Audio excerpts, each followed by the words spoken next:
आप सबको जय मसीह की। आज तारीख है 10/3/2026 और हम लोग शाम का वचन पढ़ेंगे। हम पढ़ेंगे व्यवस्था विवरण की पुस्तक में से 11, 12 और 13 अध्याय। इसलिए तू अपने परमेश्वर यहोवा से अत्यंत प्रेम रखना और जो कुछ उसने तुझे सौंपा है उसका अर्थात उसकी विधियां, नियम और आज्ञाओं का नित्य पालन करना। और तुम आज यह सोच समझ लो, क्योंकि मैं तुम्हारे बाल बच्चों से नहीं कहता जिन्हें न तो कुछ देखा और न जाना है, कि तुम्हारे परमेश्वर यहोवा ने क्या क्या ताड़ना की और कैसी महिमा और बलवंत हाथ और बढ़ाई हुई भुजा दिखाई, और मिस्र में वहाँ के राजा फ़िरौन को कैसे कैसे चिन्ह दिखाए, और उसके सारे देश में कैसे कैसे चमत्कार के काम किए, और उसने मिस्र की सेना के घोड़ों और रथों से क्या किया, अर्थात जब वे तुम्हारा पीछा कर रहे थे तब उसने उनके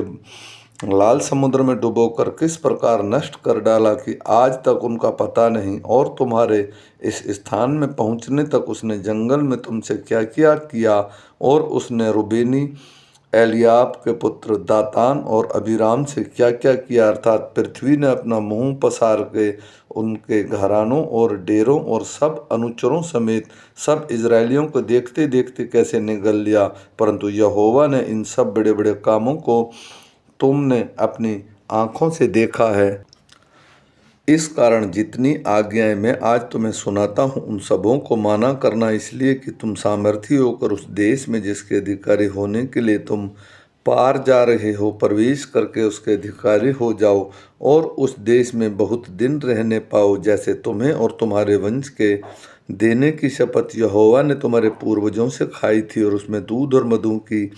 धाराएं बहती है। देखो, जिस देश के अधिकारी होने को तुम जा रहे हो वह मिस्र देश के समान नहीं है, जहाँ से निकलकर आए हो, जहाँ तुम बीज बोते थे और हरे साग के खेत की रीति अनुसार अपने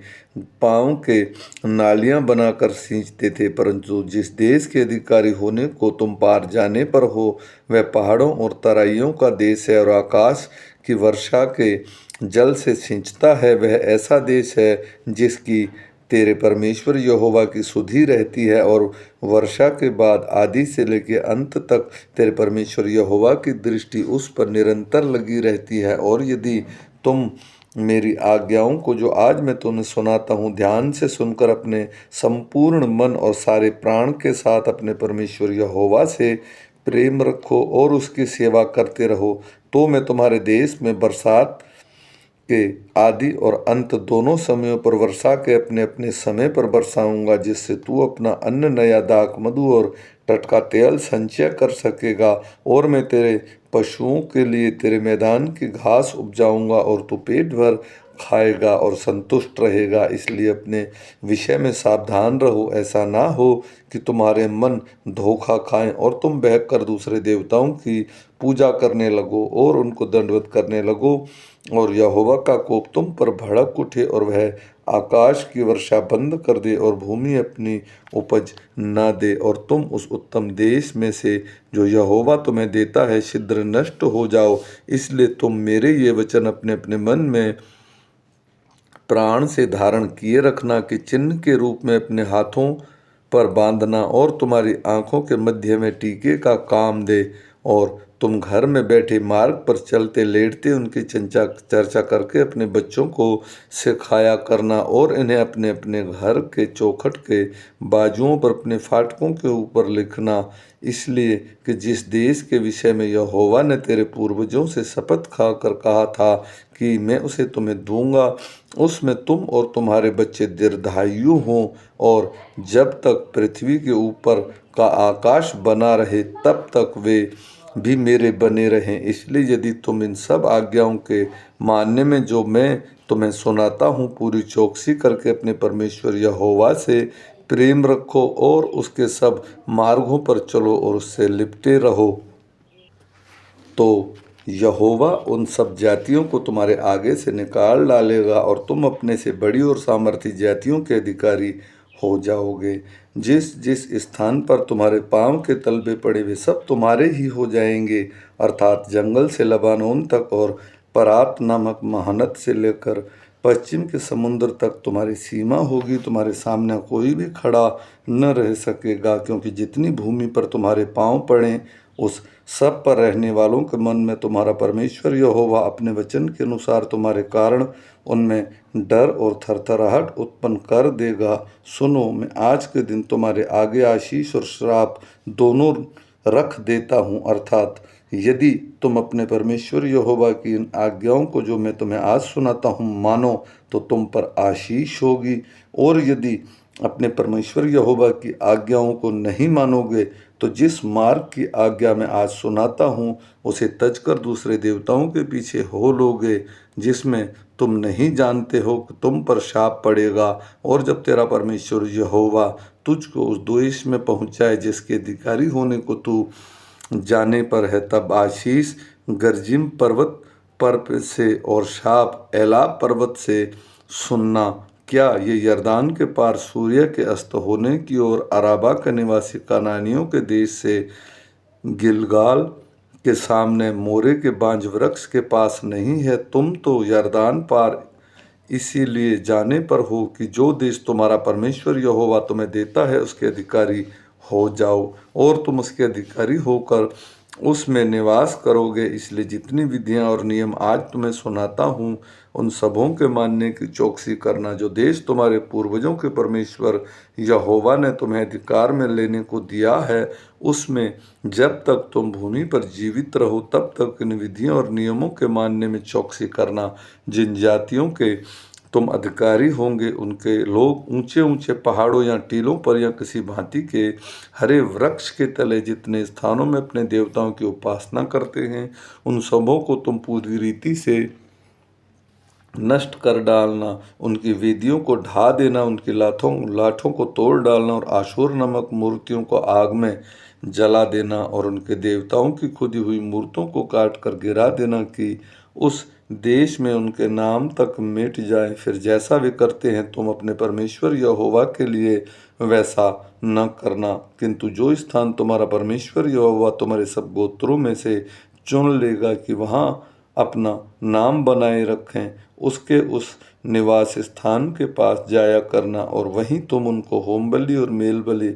और दशवांश और उठाई हुई भेंट और मन्नत की वस्तुएं और स्वेच्छ बलि और गाय बैलों और भेड़ बकरियों के पैलेठे ले जाया करना, और वहीं तुम अपने परमेश्वर यहोवा के सामने भोजन करना और अपने अपने घरानों समेत उन सब कामों पर जिसमें तुमने हाथ लगाया हो और जिन पर तुम्हारे परमेश्वर यहोवा की आशीष मिली हो आनंद करना। और जैसे आज काम यहाँ जो काम जिसको भाता है वही करते हैं वैसा ही तुम ना करना। जो विश्राम स्थान तुम्हारा परमेश्वर यहोवा तुम्हें भाग में देता है वहाँ तुम अब तक तो नहीं पहुँचे, परंतु जब तुम यरदान पार जाकर उस देश में जिसके भागी तुम्हारा परमेश्वर यहोवा तुम्हें करता है बच जाओ, और वह तुम्हारे चारों ओर के सब शत्रुओं से तुम्हें विश्राम दे और तुम निडर रहने पाओगे। जब जो स्थान तुम्हारा परमेश्वर यहोवा अपने नाम का निवास ठहराने के लिए चुन ले उसी में तुम अपने होम बलि और मेल बलि और दशमांश और उठाई हुई भेंट और मन्नतों की सब उत्तम उत्तम वस्तुएं जो तुम यहोवा के लिए संकल्प करके अर्थात जितनी वस्तुओं की आज्ञा मैं तुमको सुनाता हूँ उन सबों को वहीं ले जाया करना, और वहाँ तुम अपने बेटे बेटियों और दास दासियों सहित अपने परमेश्वर यहोवा के सामने आनंद करना, और जो लेवी तुम्हारे फाटकों में रहे वह भी आनंद करे, क्योंकि तुम्हारे संग कोई निज भाग या अंश न होगा। और सावधान रहना कि तो अपने होम बलियों को हर एक स्थान पर जो देखने में आए न चढ़ाना, परंतु जो स्थान तेरा किसी गोत्र में यहोवा चुन ले वहीं होम बलियों को चढ़ाया करना, और जिस जिस काम की आज्ञा मैं तुझको सुनाता हूँ उसको वहीं करना। परंतु तो अपने सब फाटकों के भीतर जो जी की इच्छा और अपने परमेश्वर यहोवा की दी हुई आशीष के अनुसार पशु मार के खा सकोगे। शुद्ध और अशुद्ध मनुष्य दोनों खा सकेंगे, जैसा कि चिकारे और हिरण का मांस, परंतु उसका लहू न खाना, उसे जल के समान भूमि पर उडेल देना। फिर अपने अन्न या नए दाख मधु या टटके तेल का दशमांश और अपने गाय बैल या भेड़ बकरियों के पहलौठे और अपने मन्नतों की कोई वस्तु और अपने स्वेच्छ बलि और उठाई हुई भेंट अपने सब फाटकों के भीतर न खाना। उन्होंने अपने परमेश्वर यहोवा के सामने उसी स्थान पर उसकी वह चुनी हुई बेटे बेटियों और दास दासियों के और जो लेवी तेरे फाटक के भीतर रहेंगे उनके साथ खाना। और तू अपने परमेश्वर यहोवा के सामने अपने सब कामों पर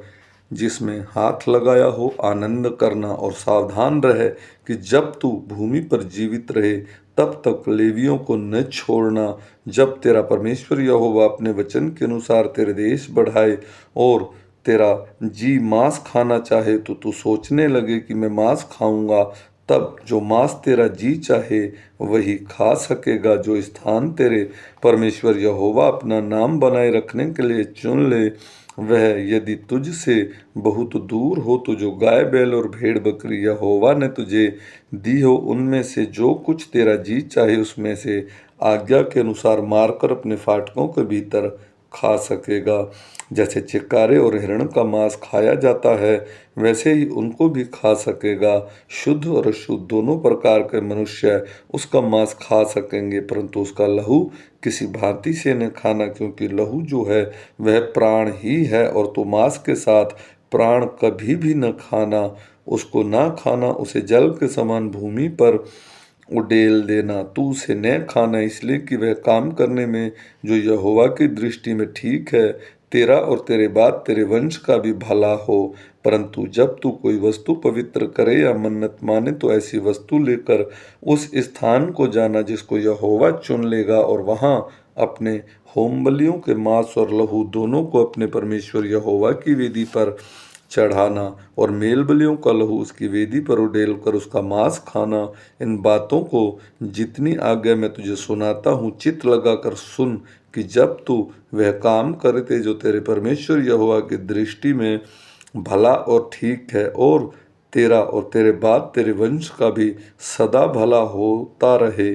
जब तेरा परमेश्वर यहोवा उन जातियों को जिनको अधिकारी होने को तू जा रहा है तेरे आगे से नष्ट करे और तू उनका अधिकारी होकर उसके देश में बस जाए, तब सावधान रहना कहीं ऐसा ना हो कि उसका सत्यानाश होने के बाद भी तू उसका सामने फंस जाए, अर्थात यह कहकर कि उसके देवताओं के संबंध में यह पूछ पाछ ना करना कि उन जातियों के लोग अपने देवताओं की उपासना किस रीति से करते थे,